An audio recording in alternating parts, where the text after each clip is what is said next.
Hi, everybody. Hope that you are enjoying your Friday afternoon, leading into what we all hope will be a lovely Shabbat.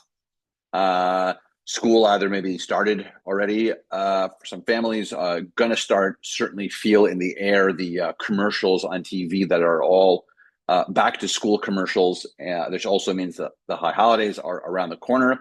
As we enter the Torah portion called Ekev, it is in the book of Deuteronomy. It is still part of the 37-day long speech that Moses is giving to the Israelites. And Ekev is a kind of odd um, grammatical structure. It kind of just means because Moses is picking up in his conversation, and he says, because, and he's talking to the Israelites because you did good things to the Israelites. He says to the Israelites, because you did good things or because you did bad things, there were certain things that happened to us in the desert. That is what Moses is reflecting on. And so there are different components in this week's Torah portion, including the one of the paragraphs of the Shema. We did the major paragraph that we know a little bit ago, a few weeks ago, about the Vahafta paragraph. This is another paragraph in the Shema. But this week's Torah portion has the very famous Shivat HaMinim, the seven species, is what Moses tells the Israelites. Don't forget, the Israelites are nowhere. It's not like they're in the promised land. They are still in the desert, in the stand, but they're very, very, very close on the cusp, if you will. And so this is where God, through Moses, introduces to the Israelites that there's going to be these seven species, and these are the official seven species of Israel.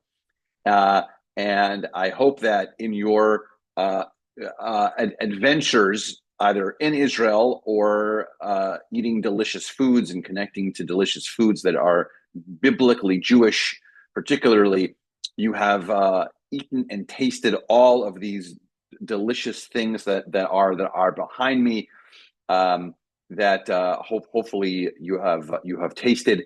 The one above me, the fig, if you will, most likely is the fruit, by the way, that is in the Garden of Eden that Eve and Adam eat.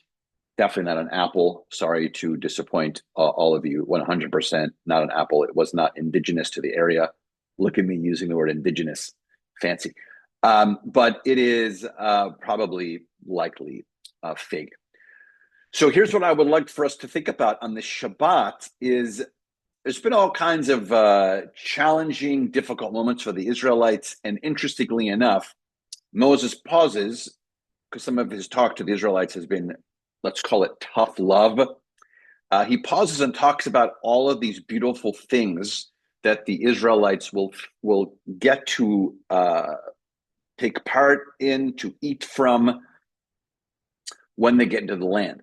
If you recall, in the middle of the book of Numbers, the Israelites find grapes, and the grapes, they say, are so large that they have to carry them on their backs, and that is a very challenging Torah portion for the Israelites. That's actually where they find out they're not going to go into the Promised Land.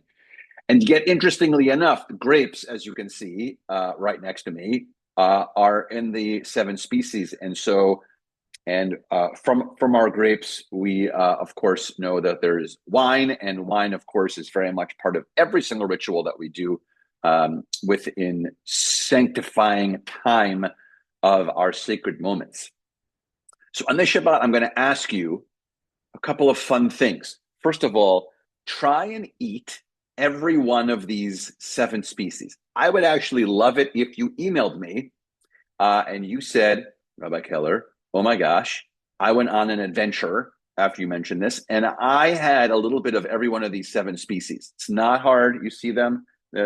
Figs are cut off up there. There's barley, there's olives, there's wheat over here, there's dates, grapes, all that stuff. So that's kind of what I'd love for us to do. And then I would love for us to think of like the biblical connections to this moment. I think so much we just read through and we're like, yeah, we finished the Torah portion. But think about what it was like for the Israelites to hear this while they were standing in the sand and know that they'll be entering a land not only filled with milk and honey, according to the text, but also a land that has these. And how many times you've connected the idea of pomegranates to Israel, the idea of figs to Israel, the idea of olives to Israel. So many of these beautiful things. So I hope that it'll sweeten your Shabbat. I hope that it'll fill your Shabbat with these 7 species and that you will connect to them. And then truly, if you eat all 7, please send me an email that says, I did it. I ate all 7. I have fulfilled connecting to Ekev, to this week's Torah portion, and that I am living Torah, if you will. Services not that far away, 7 p.m. It looks as if you should know now. It looks as if we are going to be staying at the 7 p.m. time slot, even after our summer hours. It looks as if. So stay tuned for that. Tomorrow morning is our service and Torah study, 10 a.m., still summer hours. I think it might be our last 10 a.m. We go back like school and everyone back to the regular schedule. I think we go back the next week into our 8:30 slot. But tomorrow is definitely at 10 a.m. Let's put as much shalom as we can into our Shabbat, and we look forward to seeing you soon.